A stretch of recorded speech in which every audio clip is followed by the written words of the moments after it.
Welcome back, third graders. We're going to finish reading from the Lemonade War. Remember, we were reading an excerpt called Location, Location, Location. So that's just a part of the story. So when we read yesterday, we learned a little bit about Evan and his younger sister, Jessie, and kind of what was happening between them. Remember, they were having a competition, a contest to see who could earn $100 selling lemonade. And we knew that Jessie was winning so far. We learned a little bit about Evan. It shows us some of his drawings for figuring out how much money he needs to make. And then we left off here when he realized he figured out how much money he needed to make each day, and he did that all on his own. He was very proud of himself. So we're going to pick up next. Page 31 says he needed a plan, something that would guarantee good sales. Remember, he's going to have a lemonade stand, and he knows my friends probably aren't going to help me again. So he's got to come up with a plan on his own. The weather was holding out. That was for sure. It was going to hit 95 degrees today. A real scorcher. People would be thirsty, all right. Evan closed his eyes and imagined a crowd of thirsty people, all waving dollar bills at him. Now, where was he going to find a lot of thirsty people with money to spend? An idea popped into Evan's head. Yep, it was perfect. He just needed to find something with wheels to get him there. Wonder if you can figure out what he's going to use. It took Evan half an hour to drag his loaded wagon to the town center, a distance he usually traveled in less than 5 minutes by bike. But once he was there, he knew it was worth it. It was lunchtime, and the shaded benches on the town green were filled with people sprawling in the heat. So if you can picture like a park in the middle of town, everybody's there. Workers from the nearby stores on their half-hour lunch breaks. Moms out with their kids. Old people who didn't want to be cooped up in their houses all day. High school kids on skateboards slooshed by. Preschoolers climbed on the life-size sculpture of a circle of children playing Ring Around the Rosie. Dogs lay under trees, their tongues hanging out. Pant, pant, pant. Evan surveyed the scene and picked his spot right in the center of the green where all the paths met. Anyone walking across the green would have to pass his stand, and who could resist lemonade on a day as hot as this? But first, he wheeled his wagon off to the side, parking it halfway under a huge rhododendron plant. Then he crossed the street and walked into the Big Dipper. The frozen air felt good on his skin. Notice the Big Dipper is capitalized, so that's a proper noun. That's the name of a place. The frozen air felt good on his skin. It was like getting dunked in a vat of just melted ice cream. And the smells, the mix of vanilla, chocolate, coconut, caramel, and bubblegum. He looked at the tubs of ice cream all in a row, carefully protected behind a pane of glass. The money in his pocket tingled. He had plenty left over after buying 5 cans of frozen lemonade mix. With his earnings from yesterday, what would it hurt to buy just 1 cone? Or a milkshake? Or maybe both? Can I help you? Asked the woman behind the counter. Yeah, said Evan. He stuck his hand in his pocket and felt all the money. Bills and coins ruffled between his fingers. Money was meant to be spent. Why not spend a little? Evan could just imagine how good the ice cream would feel sliding down his hot throat. Creamy, sweet, like cold, golden deliciousness. He let his mind float as he gazed at the swirly buckets of ice cream. The sound of laughter brought him back to earth in a hurry. He looked around. It was just some girls he didn't know at the water fountain, but it had sounded like Megan Moriarty. Can you please tell me how much a glass of lemonade costs?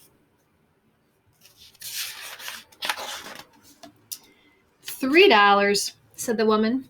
Really, said Evan. That much? How big's the cup? The woman pulled a plastic cup off a stack and held it up. It wasn't much bigger than the 8-ounce cups Evan had in his wagon. Wow, $3. That's a lot, said Evan. Well, thanks anyway. He started to walk to the door. Hey, said the woman, pointing to the ice cream case. I'm allowed to give you a taste for free. Really? Said Evan. Then, could I taste the strawberry slam? The woman handed him a tiny plastic spoon with 3 licks worth of pink ice cream on it. Evan swallowed it all in one gulp. Ah. Back outside, he got to work. First, he filled his pitchers with water from the drinking fountain. Then, he stirred in the mix. Then he pulled out a big blue marker and wrote on a piece of paper, $2 per cup, best price in town. He barely finished setting up when the customers started lining up, and they didn't stop. For a full hour, he poured lemonade. The world is a thirsty place, he thought, as he nearly emptied his 4th pitcher of the day. And I am the lemonade king. Later, Evan would think of something his grandma said, pride goeth before a fall. When Evan looked up, there was Officer Ken, his hands on his hips, looking down on him. Evan gulped. He stared at the large holstered gun strapped to Officer Ken's belt. Hello, said Officer Ken, not smiling. Hi, said Evan. Officer Ken did the bike rodeo every year at Evan's school. He was also the cop who had shown up last fall when there was a hurt goose on the recess field. Officer Ken was always smiling. Why isn't he smiling now? Evan wondered. Do you have a permit? Asked Officer Ken. He had a very deep voice, even when he talked quietly, like he did now. You mean like a bike permit? That's what the rodeo was all about. If they passed the rodeo, the 3rd graders got their bike permits, which meant they were allowed to ride to school. No, I mean a permit to sell food and beverages in a public space. You need to get a permit from the town hall and pay a fee for the privilege. Pay the town hall to run a lemonade stand? Was he kidding? Evan looked at Officer Ken's face. He didn't look like he was kidding. I didn't know I needed one, said Evan. Sorry, friend, said Officer Ken. I'm going to have to shut you down. It's the law. But there are lemonade stands all over town, said Evan. He thought of Jessie and Megan's lemonade stand. When he'd wheeled by with his wagon more than an hour ago, their stand had looked like a beehive, with small kids crowding around. He had read the sign over their stand. Free face painting, nail polishing, hair braiding. What a gimmick. But it sure looked like it was working. You know, said Evan, there's a stand on Damon Road right now. You should go bust them. Officer Ken smiled.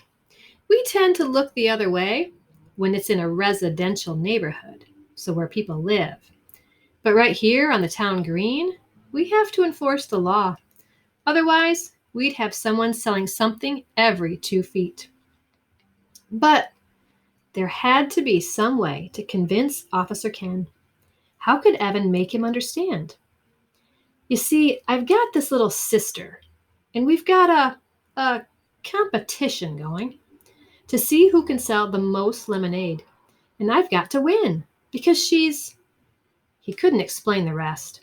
About 4th grade, and how embarrassed he was to be in the same class as his kid sister, and how it made him feel like a great big loser. Evan looked up at Officer Ken. Officer Ken looked down at Evan.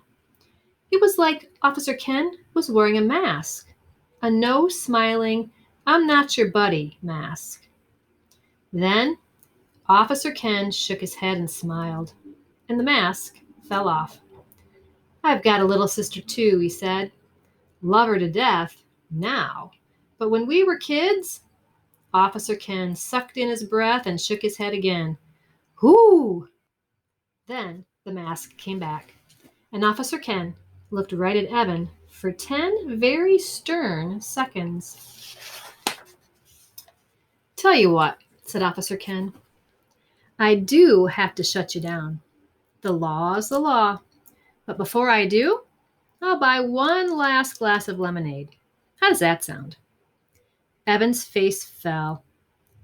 "Sure," he said without enthusiasm. He poured an extra tall cup and gave it to the policeman. Officer Ken reached into his pocket and handed Evan a $5 bill. "Keep the change," he said. "A contribution to the Big Brother Fund. Now, clean up your things and don't leave any litter behind." He lifted his cup in a toast as he walked away. Evan watched him go. "Wow," he thought, "I just sold the most expensive cup of lemonade in town." Evan stared at the $5 bill in his hand. It was funny. 2 days ago, he would have felt as rich as a king to have that money in his hands. It was enough to buy 2 slices of pizza and a soda with his friends. It was enough to rent a video and have a little late night at someone's house. It was enough to buy a whole bag full of his favorite candy mix at CVS. 2 days ago, he would have been jumping for joy. Now, he looked at the $5 and thought, it's nothing. Compared to the $100 he needed to win the war, $5 was nothing. He felt somehow that he'd been robbed of something, maybe the happiness he should have been feeling. He loaded everything from his stand into the wagon, making sure he didn't leave a scrap of litter behind. He still had a glass full of lemonade left in one pitcher, not to mention another whole pitcher already mixed up and unsold. So he poured himself a full cup. Then, before beginning the long, hot haul back to his house, he found an empty spot on a shaded bench and pulled his earnings out of his pockets. He counted once, he counted twice, very slowly. He had made $65. The cups and lemonade mix had cost $9. When he added in his earnings from Wednesday and Thursday, he had $103.11. Now that's enough, he thought. So here's what I want to do. Do you remember yesterday we started to talk about characters and describing characters and their actions? Let's think about the actions of Evan, the beginning of what we read today. Okay, he had a bit of a plan. He had to figure out, where am I going to go to make all that extra money? And he decided he was going to take his wagon right to the town center. Okay, so let's think about his actions and what he was doing. What motivated him to do that? What does that tell us about Evan? What kind of character does he have? Okay, we talk about character traits, and those are things that describe somebody on the inside. I wonder, can you answer this question? Why do you think Officer Ken allows Jessie to keep her lemonade stand, but not Evan? Do you remember what Officer Ken said? Think about that for a minute. Jessie's lemonade stand was in a neighborhood, but Evan's lemonade stand was not. It was in the middle of town where people have businesses. So he would have to pay a fee. He needed a permit to do it there. So there's the difference. He wasn't following the law. So that's the reason Officer Ken did not let him keep his lemonade stand open. I made this little chart, okay, and I want you just to take a look at it. Here is the action. This is what Evan did. It says Evan walks all the way to the town center, right? He got that wagon and filled it with all of his materials that he needed. Okay. Why did he do that? Because he had a plan, right, for winning that contest.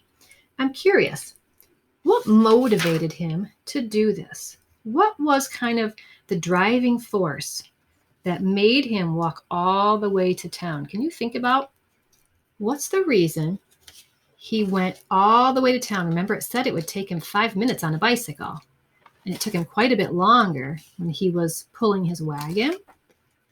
So what made him do that? If you think about it, he's trying to win a contest, right? He needs to make money, and he's trying to win a contest. So his motivation to do this action is to earn enough money to beat his sister.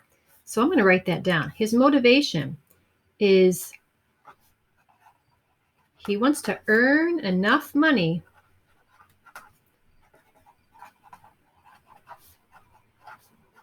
to beat his sister, right, Jessie, in that lemonade war. And that's what they called it.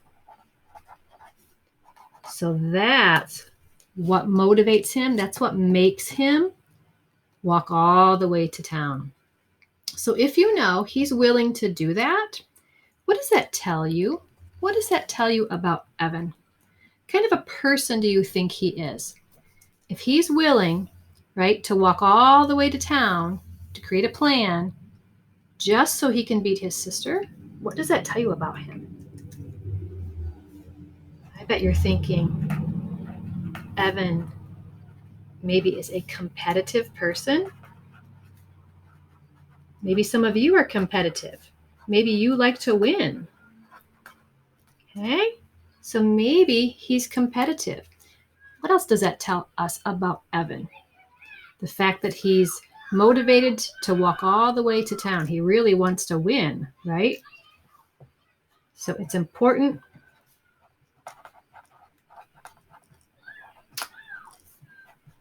to Evan that he win the contest.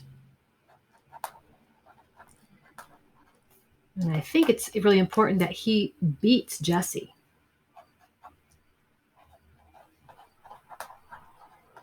What else does it tell us about Evan? He's competitive, right? He really wants to win.